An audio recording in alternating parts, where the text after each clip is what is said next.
And now, a conversation about the growing risk cities face in cyber attacks and ransomware. For Cities Held Hostage, please join me in welcoming Wendi Whitmore. She is Vice President at IBM's X-Force Threat Intelligence. Welcome, Wendi. And Gary Brantley. He's the Chief Information Officer for the City of Atlanta. Leading the conversation, please welcome journalist Jeanne Meserve. Jeanne?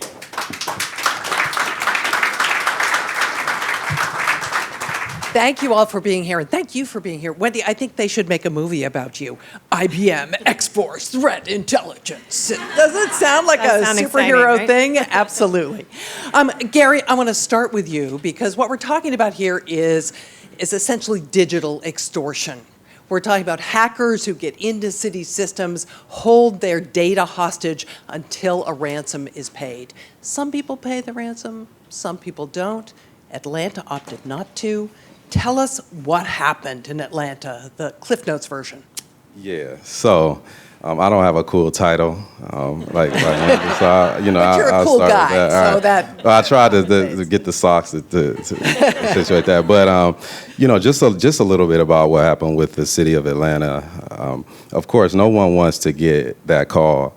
Fortunately, I wasn't the one that actually got the call. I came in after to really, fix things. But, in retrospect and looking back, I've gotten that call before.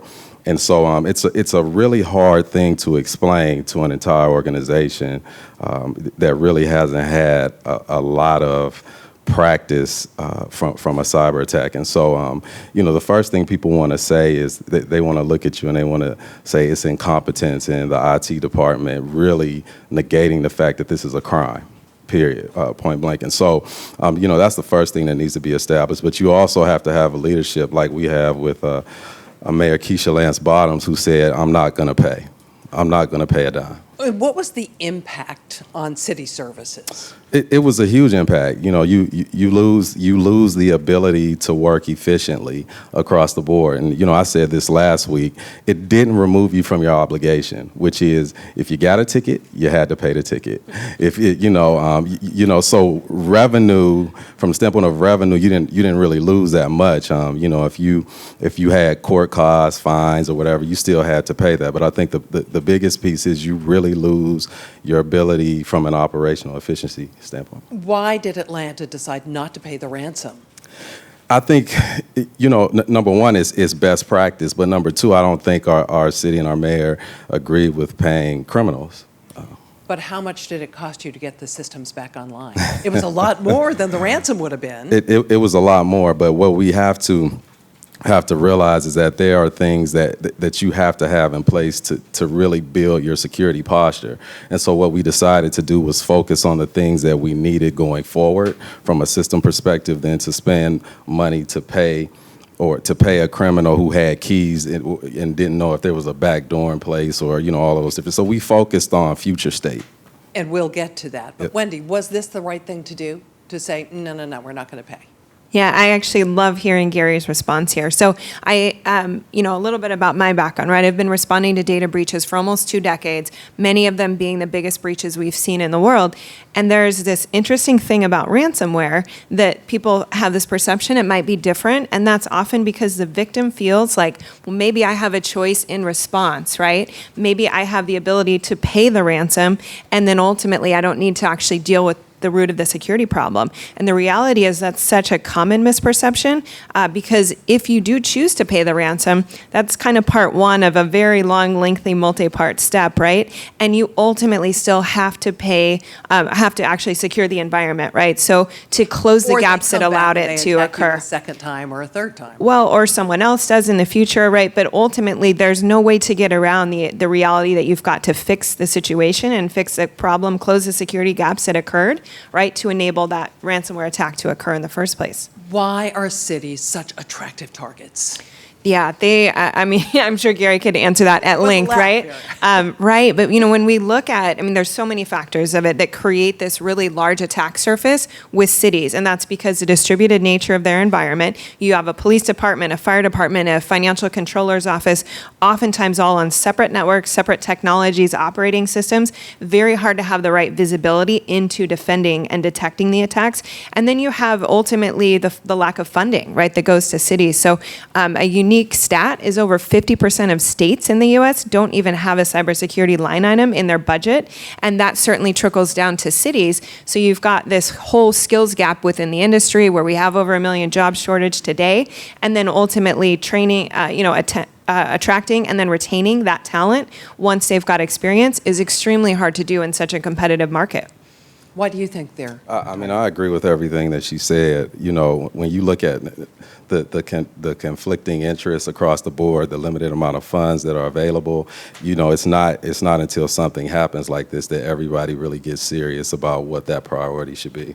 Do cities even have the capability to detect an attack early?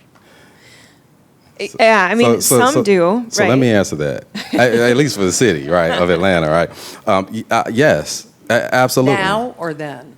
No, I think then too. I think that's one of the biggest areas. I had this saying in coming into this, and in a lot of situations where we have to get back to basics, right? Fundamental basics of how we operate. And I think a lot of times we lose sight of that. It's this real flashy thing out here called smart cities, right? Everyone loves it. Glitter, glam, right? But there's also the operational aspect that we cannot forget about that drives the organization to success every single day. Touching on smart cities, does that expand the risk? Because the surface area. You continue to have an increased surface area that you're responsible for the visibility of detecting. And while I agree that I think it's a goal with Gary, that it's a goal that everyone can get to the capability of detecting, I don't think that's the reality today. And not just in cities, but certainly in many technical, private organizations who have a lot of funding, right? Attacks are coming at such a high volume and frequency that having the visibility to detect across a wide variety of platforms is difficult, right? On the city side, I think there are some cities who are doing some tremendous work. We're all aware now that these types of attacks are a problem, but like the city of Los Angeles, for example, just created this online threat information sharing portal that allows private citizens as well as companies and parts of the government to all share information, right, from a threat sharing perspective. Why is that important? That's important so that we can get to the answer to your question, right? How do we detect these attacks? Well, we've got to have data sets and we've got to have visibility into the systems with which they are occurring. And then I think to Gary's point, you've got to empower your people to make good decisions and know that they've got the support of their leadership, because these are ultimately crisis situations. This is not just about technology. So I want to go back. I agree with everything Wendy's saying, but the other side of it is I think we do have the ability to identify. I think we talk about talent, but let's look at staff augmentation. It's organizations like IBM. It's organizations out there, and I'm only dropping a dime because you're sitting here. I don't like to plug companies, but thank you. I appreciate that. At the same time, when you really start to look at staff augmentation, you really start to look at having a security strategy at the front of your implementations instead of at the end. I think you do get to a place where you can identify. Remember, there's these frameworks, and we follow a NIST framework, right, by DHS, and that's what we're looking at. My goal is, how quickly can we identify, how quickly can we detect, right, how quickly can we respond and recover, and I know Wendi knows these things, but when you shoot for a goal and you are intentional about that goal, we are extreme. I don't want to hear anything about smart cities right now. I know I have to have a balance, but I'm extremely intentional about getting the city to that place. And so I do think it is attainable. The talent question is a huge one, though. Cities don't pay what the private industry does. Even private industry can't find the talent they need. Can cities recruit the people they need? Yes, I think so. I have a... How? And I was just saying, you know what? I think it's a mixture of really, and we talked about this earlier. I know it kind of sounds like a saying, but you really have to sell a mission and a goal, and you have to find like-minded people. I'm with the city because of that. I've been in many of these situations, and so, I got a CTO from Lockheed. I said before, I got a CISO from Travelport who they were making tons and tons of money, but I believe that we all have one shared vision around really going in and fixing these things for our city. So I think you got to sell. You can sell it. I do. I think there's another interesting element to this as well, and that it's not just about the cities and the resources they have, but we recently did a study of taxpayers, right? So thousands of taxpayers across the board, and what were their thoughts on paying ransoms. So wholeheartedly, the majority agrees that, hey, we don't want our taxpayer funds going to paying ransoms.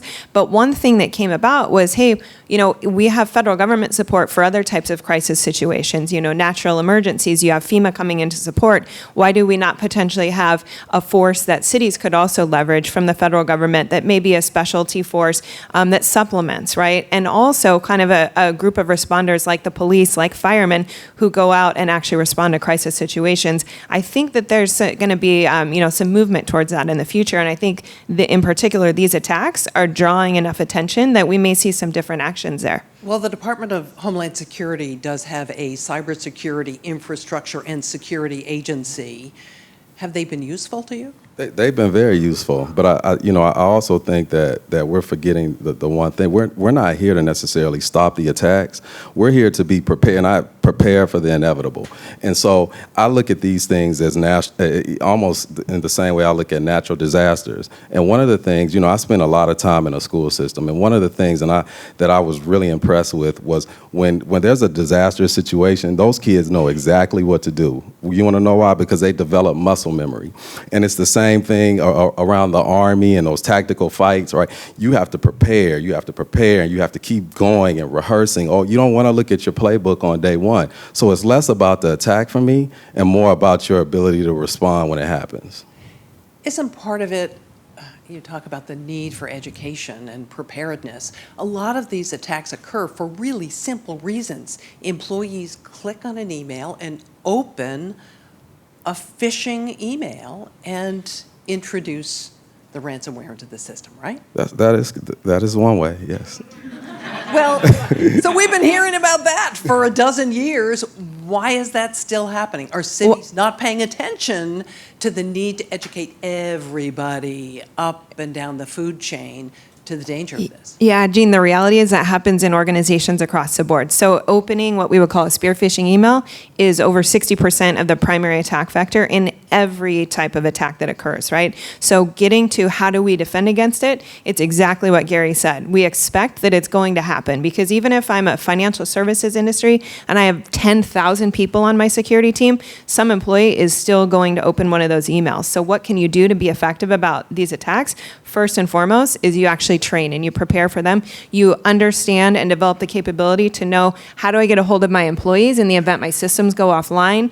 How do I effectively engage in getting data? Do we have maybe a secondary communication mechanism set up, right, if our whole email infrastructure goes down? Next, you have on your sensitive data, do you have backups of it that are offline? Because we see often in these ransomware attacks, there are backups, but if they're connected to the network at all times, they also get corrupted. So those are some important things, but first and foremost, it goes back to the rehearsing. If I were going to run a marathon, I wouldn't start training for it today if it's on Saturday, right? Same thing with these. These are exercises that we can train and develop muscle memory and empower people. In every successful response, which there are many of them, right? We hear about the ones in the news that are, these catastrophic events. These attacks go on every day, and many organizations work to defend against them very successfully. What they do is prepare for them. They're anticipating the scenarios, and they're continually training their employees and also identifying, hey, we didn't respond so well in this exercise, so let's close this gap.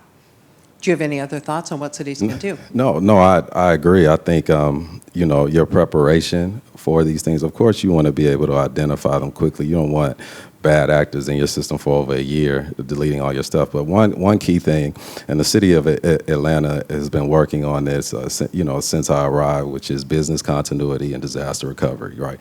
What do we do in these situations? How can we continue to keep upgrading those documents and those procedures? And then how are we putting or designing disaster recovery, systems operations around our continuity plan? And so, we hear it all the time. They say resiliency, right? Resilience, that's what we're working on, to ensure we're not brought to our knees like we were before. You agree? Absolutely. I think the reality is what we communicate to our clients is limiting the impact, right? So breaches are going to occur. They're doing it on a daily basis. But if you can limit the impact, then you have a win. You save money. And in this case, you may save actual human lives. It sounds like a lot of work, sounds like a lot of money. A lot of the cities and towns that are being hit are small. They don't have the resources of an Atlanta. What can they do? I think the biggest thing, and we're starting to do that, we did that around the Super Bowl, is, leveraging our federal partners, our private businesses. Everyone lives in this city, and you have major resources in the city that you can use both internally and externally. In a big city, but what about a smaller town? Well, I think to Gary's point, it goes to leveraging your resources, right? Which is this much bigger ecosystem of partners, of other providers.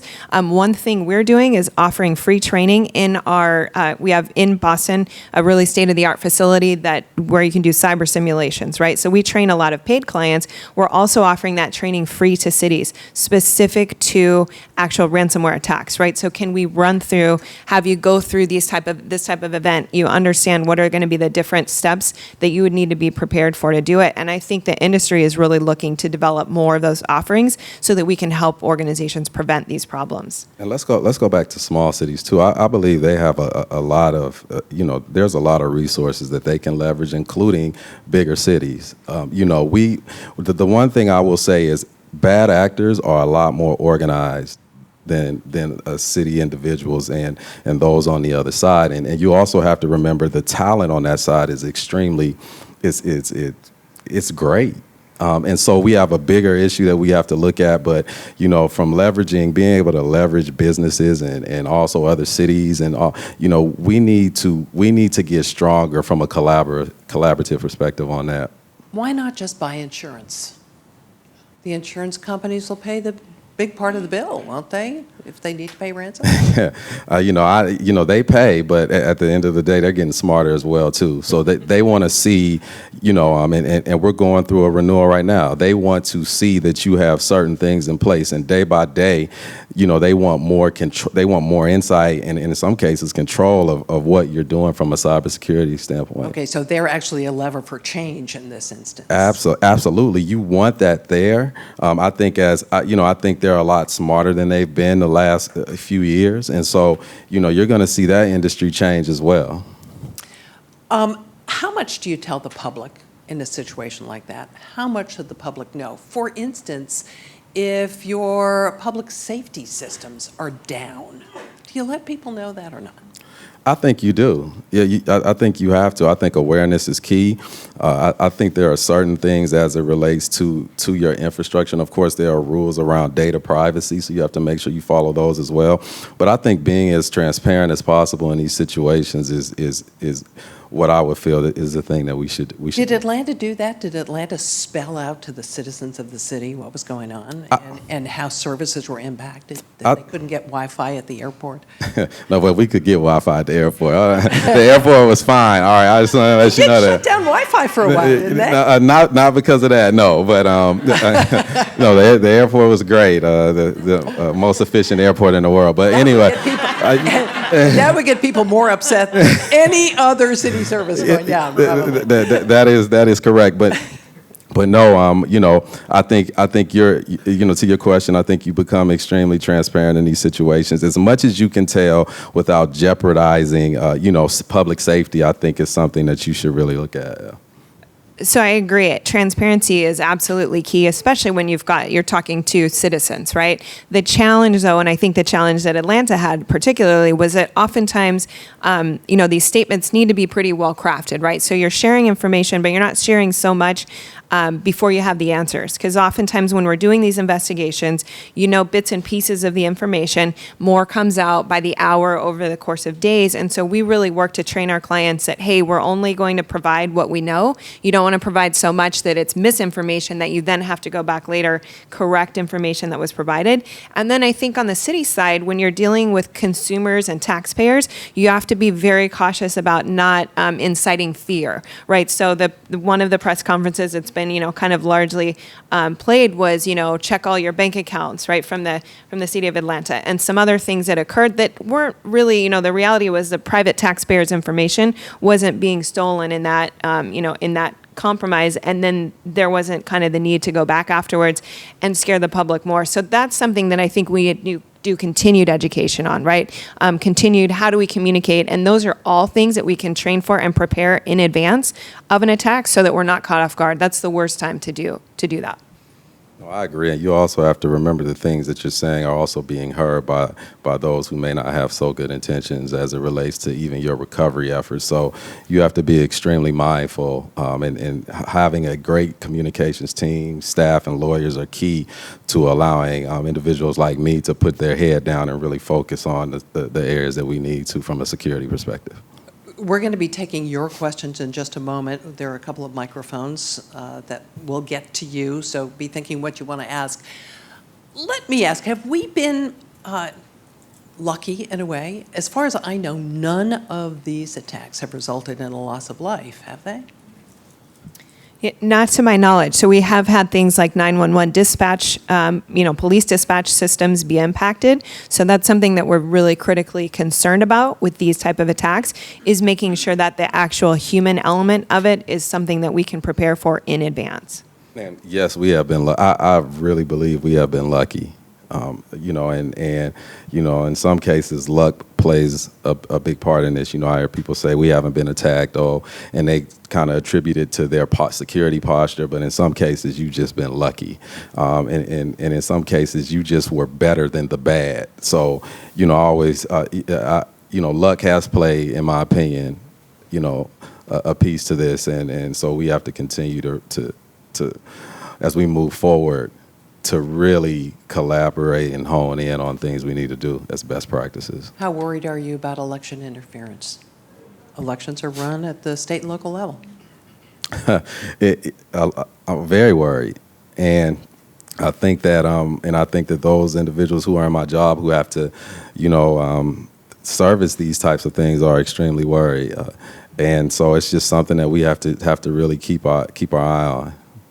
Yeah, I think 2020 is certainly going to be an interesting year. But when you look at the attack surface on the election side, right, it's wide and it's broad, and you have voting systems that are maintained by private companies that are then, reporting in. So there's just a really large data set that needs to be protected. And it's not just about maybe changing the results, but it's also, I think, about just creating enough chaos or uncertainty in the validity of those results. And that's something that I think we're all concerned about. Right, and I also think you have to be careful of the narrative creation too, from the use of technology and breaches, and really being able to invade spaces. You have these social media platforms. It's real huge right now with what's going on with Facebook. It's less about the actual voting machines and more about their ability to get to the voters to create certain narratives, and so we have to watch that as well. Questions out here in the audience? Raise your hand. Oh, we have a couple right here in the front. Hi, I'm Kathy Sheehan. I'm the mayor of the city of Albany. We were subject to a ransomware attack in April, and we were able to catch it very early on a Saturday morning, and we were open for business by noon on Monday, with only the loss of the ability to get birth certificates and death certificates, which you could get from the state. That glosses over, as you know, the hundreds of thousands and, racking up to millions of dollars that we're spending rebuilding systems, figuring out where to get that data. So I guess what my question is, and I'm pushing back a little bit, is on this talent pool piece.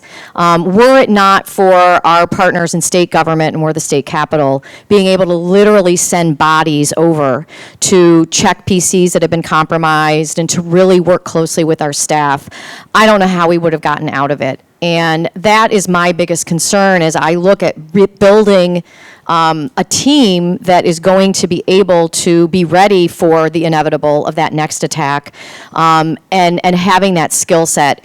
You talked a little bit about training, but, is there a certificate program? What level of education does somebody need? How can we be creating this workforce? Because we have challenges with the people who click on those phishing emails that we're trying to train, but we're really struggling to find people who are ready to build that muscle memory and be there and be able to respond to these attacks. And it's, maybe in Atlanta it's a better situation, but I got to tell you, it's really, really challenging where we are to find people. So to answer that, and the one thing I always like to say is cybersecurity is everybody's problem, right? It's just not the IT problem. And so, as you start to move forward, you're right. But there are also some things that we can do internally from an organization to eliminate waste.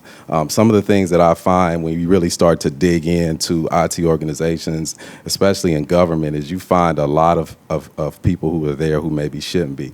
So what you have to do is you have to streamline, you have to become a lot more efficient, and once that happens, then you start to staff augment. So my thing is, I'll run extremely lean, as long as I have real talented people, and if that means cutting some others to pay people more and getting rid of the waste, I do believe in walking into situations when you start to look at that. And the other thing that we have to be mindful of too, it's not always the talent. Sometimes it's the culture. And so when you look at the culture of what you have and you monitor and you measure what's in place, a lot of times you really start to find that this person is talented, but they weren't working. And so, you got to keep, and that's why I talked a little bit about smart cities. Sometimes our focus has shifted. We're not monitoring, we're not measuring. And I found that we like to blame it on the lack of talent a lot, but sometimes it really comes down to leadership at a high level and focus of priorities. We had another question right here. One more here first. Oh, I guess we're going to go back there first. Go ahead. Good afternoon, Julia Richmond, Chief Innovation and Technology Officer for the City of Boulder. I wonder if you can speak a little bit to the paradigm about cyber insurance and the role of cities in maybe influencing insurers to not pay ransoms on our behalf outside of our desires. I know a lot of the large insurance companies can settle a claim whether a city wants to or not, and sort of wonder what our role is in changing that paradigm and kind of moving away from that moral hazard. Thoughts? You want me to answer? I'll answer. All right. So I was trying to give you the more complicated questions, but at the end of the day, you know what? I think insurance companies play a huge role in it. We're going through a renewal right now, and so some of and this is kind of what I said earlier. Some of the questions that they asked previously, they're not asking those questions anymore. They are getting a lot smarter. They are not just there to pay a claim, I feel like, anymore. I do feel like we got lucky. We got it just in time. But when you really look at what they're allowing to go through as it relates to a policy, they're tightening up. So you think there'll be less ransom paid by the insurance companies? I think the expectation will be greater on the city or entity to really be able to show that they've done the basic things they needed to do in order for that policy to be paid. Let's squeeze in one more question if we can. Did we already lose our mic? Quick. She's running. It's right. Oh, okay. There we go. Good afternoon, Andre Saya, Mayor of the City of Paterson. I'm sure all cities are gearing up for the census count next year. And one potential obstacle is that people don't want to share their information because it's very sensitive and they feel like it could be compromised and used against them. Are there safeguards in place to prevent that from happening as far as the census count is concerned? As long as people are involved, I don't think anything is safe. That's just, not to say that, I just think that, it's really never the technology at all. It's really the people who are running it, the people who are managing it. And so I think that we have to do a better job of I think we can minimize the risk. That's what I say. I think we can really minimize it if we really pay attention and we're really focused on that area. Gary, Wendi, thank you both so much. Appreciate your being here. Thank you. Thank you.